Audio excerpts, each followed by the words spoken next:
and I'm going to show you a quick way to make something while you're stuck indoors can't go out, and the weather's not very good. I'm going to make some roti bread.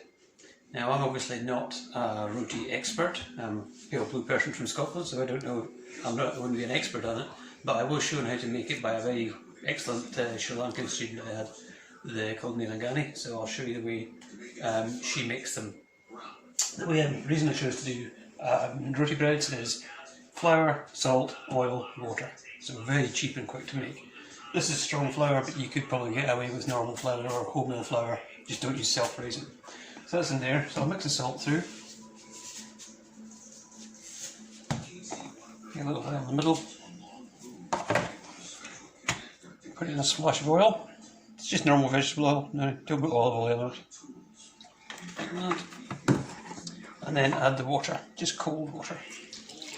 Because the secret's not in the ingredients, it's in the method you use later on. The recipe, I'm using 400 grams of flour to 200 mils of water, but you could just guess it, really, just add the water a splash at a time if you don't have scales or measuring stuff, as long as you get roughly half and half. If you're, as I said, 400 grams of flour and 200 grams of water, should give you a nice enough dough.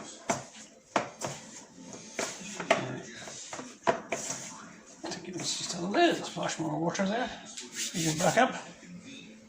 Holly doing the filming. A little bit more water.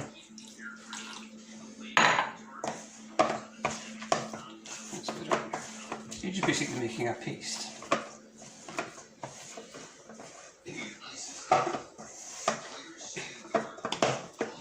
A splash more.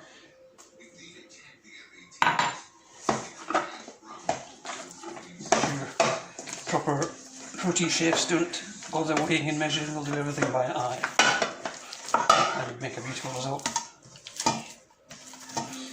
Okay, let's get more like it. Now I'm just going to start kneading it and working it. Stretch out, keep stretching it out, and it should form into a nice even dough, smooth dough. Once it's made, you can rest it for at least 20 minutes, preferably do it overnight. Just make it in the evening and then pop it in the fridge and use it again the next day, and it works very well. So I'll keep doing this for about another 10 minutes until it's nice and smooth, and you can join me back again then. The dough's had a rest, it's now been kneaded, nice and elastic, you can see through it there, nice smooth dough. Just put some oil in a bowl. And instead of dusting with flour and that, we'll use the oil, which is unusual, but works very well. Just on the table, get it nice and oily.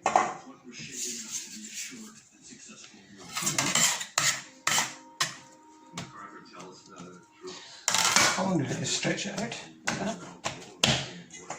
Oil in your hands. And if you've ever made or seen puff pastry being made, it's the same pattern. Stretch out. You can just do it by hand rather than the rolling pin. You can use a rolling pin if you prefer. Just do it by hand. Into rectangles, in like a book, and then fold over. And you keep doing that basically for about 10 folds. I never actually counted it with an instrument I can use, but you keep folding it.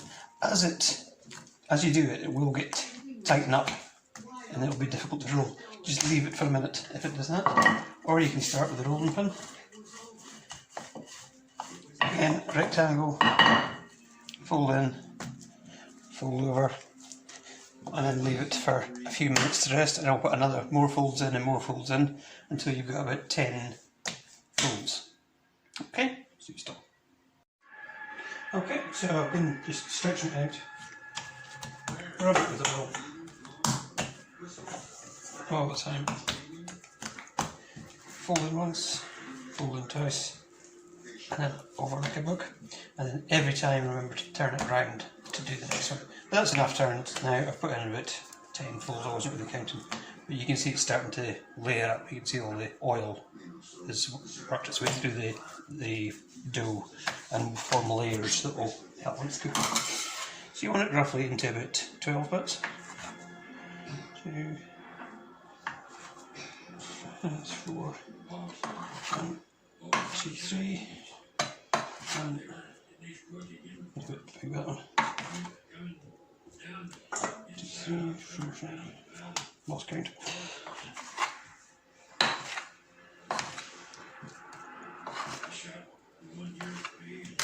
Okay, now I've got a pan in here. It's a heavy bottom cast iron pan. It's not actually cast iron. It's a heavy, thick, heavy based pan. You can get away with both frying pans. The thicker and heavier the better, or you could use your barbecue. The good thing about roti bread, of course, is you don't need to use the oven. You don't need to switch it on. 1 second, let's get that. Just take a little bit of a cloth and oil the bottom of the pan and get a good heat going. Up and cooking turmeric in there. Now, when you go to roll them, just roll them like you would with a bread roll, then flatten down.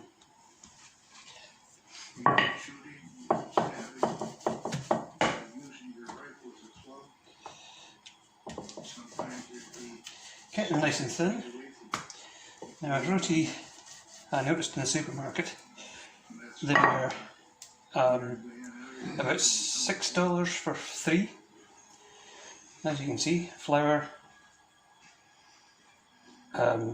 water and oil is all the ingredients, so making your own makes sense, and it's also fun. It doesn't need to be dead even, just get it pulled out nice and thin and pop it in the pan to cook.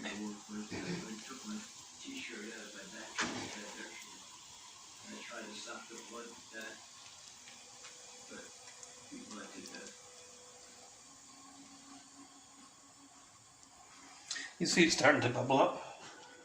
It cooks. You can check for colour. You just want a nice little bit of colour.